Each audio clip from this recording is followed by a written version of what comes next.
Wish I were 20 years younger, demanding $40 million a year. Yeah. I mean, and that's basically what it's going to take, at least that. I mean, when you think about all the other quarterbacks in the league that are making 40 or more million dollars, and you know that the Giants and the Raiders went up to $100 million from Matthew Stafford, I can understand why, if in fact all the reports are true, that Aaron Rodgers would want that much money. I'd want that much money too. I mean, like, hell, you got to get what you can get.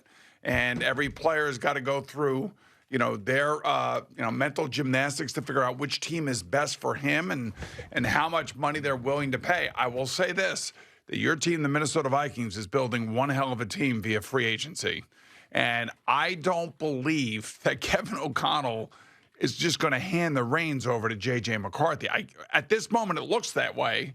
But I just can't believe that they're not going to bring somebody else in, especially after losing Daniel Jones. Not that Daniel Jones would have been the answer out there, but they're going to have to do something now because Daniel decided to go to the Colts and fight it out with Anthony Richardson. He probably feels like he has a better chance to start there. And maybe internally when he was at Minnesota, he saw and heard exactly what the expectations were for J.J. McCarthy, and that's why he left.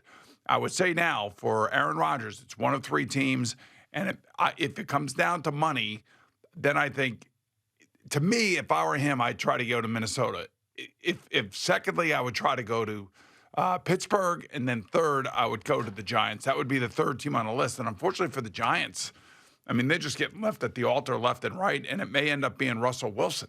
Well, I do think that if Aaron Rodgers is sticking to the money side of this more than I want to end my career winning, which I thought he would want to end his career winning, then he's going to take the Giants' money if the Giants are going to offer more, because there is no way that the Minnesota Vikings, with what they did in free agency yesterday, are going to pay Aaron Rodgers $40 million a year. The whole point that they wanted to do was to draft this guy number 10 overall and J.J. McCarthy, have him on a rookie contract. They don't have a lot of draft picks this year, and build the team through free agency. So they could have dealt with Daniel Jones at $14 million, maybe being the starter for a couple games or the backup, but their plan does not include, this is why Sam Darnold is on the Seahawks, a guy who's asking for $40 million.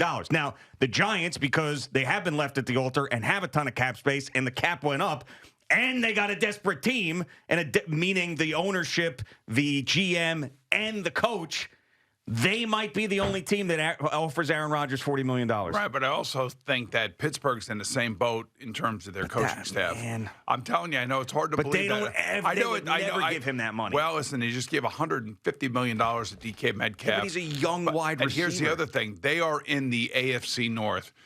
Now, I know Deshaun Watson's not playing, but he got $230 million guaranteed. They got Joe Burrow in there, $250 million.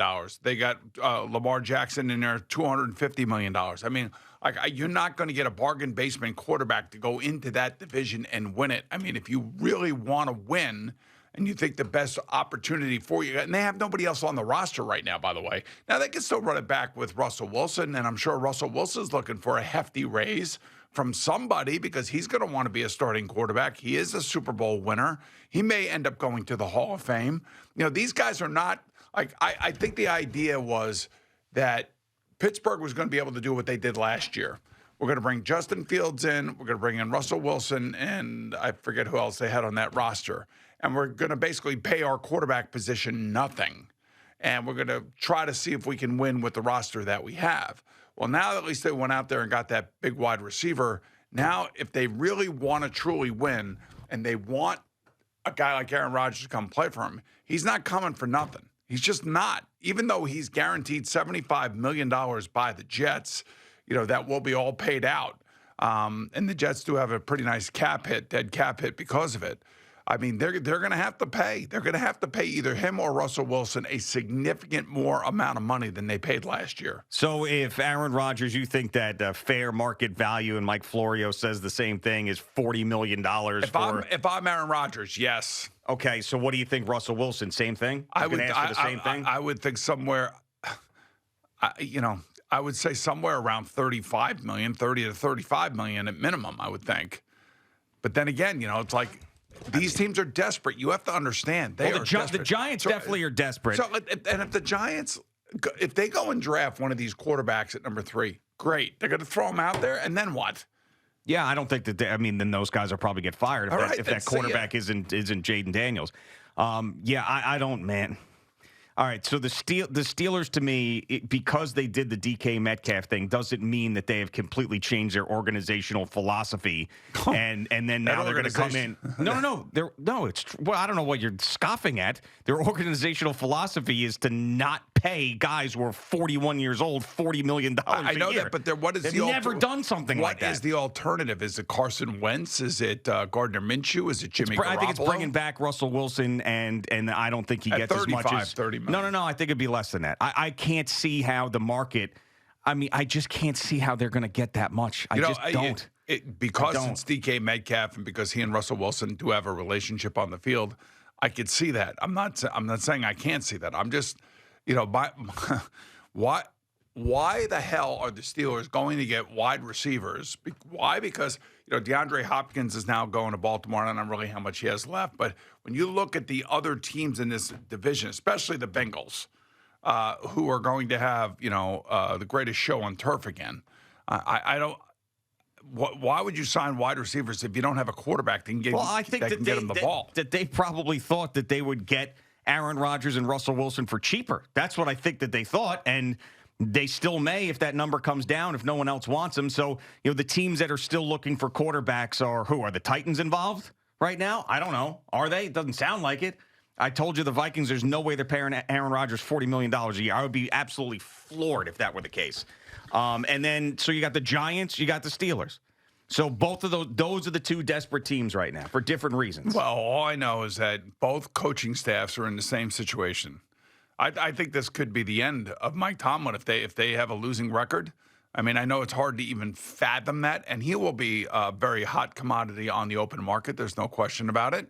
But I just can't fathom them going into the season with a very mediocre quarterback situation after spending all this money on DK Metcalf, who's going to look great in a who's going to look great in a Pittsburgh uniform. Well, it's going to be a mediocre quarterback situation no matter where they go, in my opinion, because it'll be Russell Wilson, Aaron Rodgers, who I don't know why all of a sudden everybody thinks that this guy could still do it after a couple of good games last year. That's it. I did a Sports Minute on Aaron Rodgers and his injuries last year.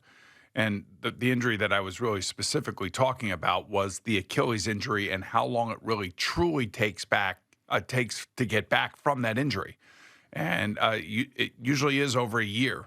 And he is now a year removed from it. I'm sure he's probably in better shape. He's got a lot to prove if he wants to continue to play. I would think, to me, somehow trying to get to Minnesota would be the thing, but then it would be Pittsburgh, then it would be the Giants. And that's just the way it is, unless the Giants are going to pay significantly more money. Yeah, or they're the only ones that really truly want them. And also, I think it was really Florio who put this out there with the $40 million a year. Has said it was an educated guess, meaning that he at least has someone or an agent or somebody that's talking to him about this. But Aaron Rodgers, there is a history, and I don't think he'll do it twice, but there is a history of him taking less money. Like, he ended up taking less money and taking a pay cut to come to the Jets because he thought that was the right situation. And he also blew his an Achilles out. It's like what I'm saying though is he got every cent of that. I know that, but it's not like he didn't do anything. He blew his Achilles out. And the other thing too is that's not what I'm saying. The point that I'm saying is he did once before take less money to go to a situation where he thought it was right. So maybe he does that again with these two other teams that he thinks are better options than the Giants, or the Giants say, hey, we're going to be the only team that gives you $40 million over the next 2 years. And he says, hell, I'm going to do that because no one else is going to give it to me. Hey, if the Giants are willing to go $100 million with Matthew Stafford, I don't understand. You could still go $40 million and you grab one of these quarterbacks and, you have an opt-out for next year. That's basically the way you got to do it. And then you got to hope this quarterback that you draft is the guy that's going to actually take you to the next level. And you better hope that Aaron Rodgers takes you to the playoffs. Look, they are – how many times we talked about this after the Combine? Many people at the Combine were talking about how the Giants, including, I guess, specifically Joe Shane, was saying, we're just a quarterback away. We just got to find the right guy. Okay. You got a very short period of time to find that right guy. Yeah, and if it's going to be a rookie, then forget it. Well, yeah. I mean, everybody's a quarterback away if that quarterback turns out to be Patrick Mahomes or Jaden Daniels or, you go back to Peyton Manning on and on and on. Everybody's a quarterback away. Peyton Manning and Joe Burrow, you look at their first years, they were horrendous. Troy Aikman was horrendous his rookie year. I mean, those guys, Troy Aikman, I think, was 1-15 his rookie year. Yeah. So, I mean, you're asking a lot. I mean, to have a guy like C.J. Stroud or Jaden Daniels do what they did their rookie years, man, that is an outlier. There is so much struggle. And these two kids that are at the top of this draft, supposedly, while they may end up turning out to be good players, they don't have, I guess Shador, because of the offense that he ran in Colorado, and because, it was a pro-style offense, maybe he has a little bit of a head start on Cam Ward in that regard. But you put him out there against that Philadelphia defense, whatever it's going to look like, or that any of these defenses, the Washington defense, where they're moving everybody around, I mean, his head's going to be spinning, and that's just normal. That's normal for everybody that plays the position. Well, I think that the Giants are going to end up with one of the two guys, and the Steelers are going to end up with one of the two guys, and where those numbers are still remains to be seen. But when you say one of the two guys, Russell Wilson and Aaron Rodgers, that's what's going to happen as far as the veteran goes. And then the Steelers aren't going to draft a quarterback, I don't think. And maybe later on, we'll see. They could actually, now that I'm thinking about it. But yeah, I think that's where I think both teams know that they have to have veterans, and one's going to end up with one, and the other one's going to end up with the other.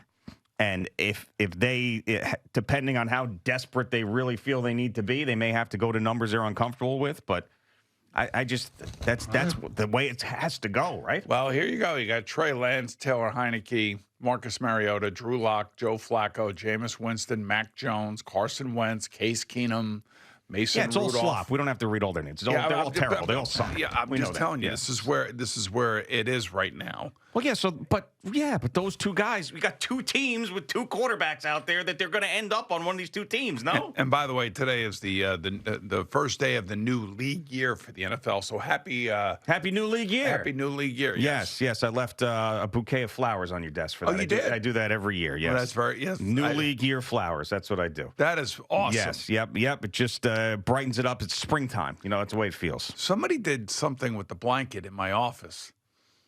Like they put it over the back of my couch and laid it out somehow. I don't know if somebody stayed in there or... Jerry did recently. Oh, he did? Yeah, he slept in there one of the days you were out. I didn't know that, so he did it. Had to have been. Yeah, it had to have been. I did not know he slept in there. Yeah, no, and he's more than welcome. No, yeah, I mean, he's got a key for that exact reason. He gave him a key. He had to sleep in there. So 100%. No one was in there messing with your stuff. It was just Jerry who had to sleep in there. He did a nice job of putting it back together. He actually did a really nice job. I mean, he's an adult and he's a respectful man. So he's at the Big Ten tournament now. Yeah, he's out in Indianapolis. So they made it. Who are they playing? USC. Got thoughts on that? Because I don't. No, not really. They got USC. And then, Eddie, if they win that game, they play Purdue. Correct. Yeah, that's what Eddie likes to say. Purdue. Purdue. So, that's where they're at right now. So, and I believe they beat USC twice already this year. Once. They beat them once. Okay. There you go. So there you go. We're all over it. Well, not really. I mean, we're more Maryland and St. John's right now. Sure, that is correct. But I do follow Jerry Recco and Rutgers and what's going on there. Well, this is where they have to make hay, as they say, today. Well, yeah, I mean, today and then the next game and the next game. Yeah, but today you got to worry about today. What's right in front of you? What time do they play? I want to say 8:30. Yeah, they're the latest game in the because they're the biggest market, two biggest markets. I can't believe I had that many answers on Rutgers basketball just then. When they're playing, who they're playing, who they play next. I don't know how. You know what that is? That fell into my lap somehow and in my brain. That's super prep. Because you knew we were going to talk football. We're going to end up talking baseball. Yeah. And then you just did a little super prep for the NCAA tournament. Now, this is the obviously the conference tournaments. Yeah. I just think I was more concerned about what Jerry was doing and where he was going, I think. That led me to those facts. Not so much about Rutgers basketball, but we'll see. Hopefully they win one game at least, and then this whole Ace Bailey, Dylan Harper thing didn't exactly work out for them. That's exactly right. That's why I said make hay as they play today.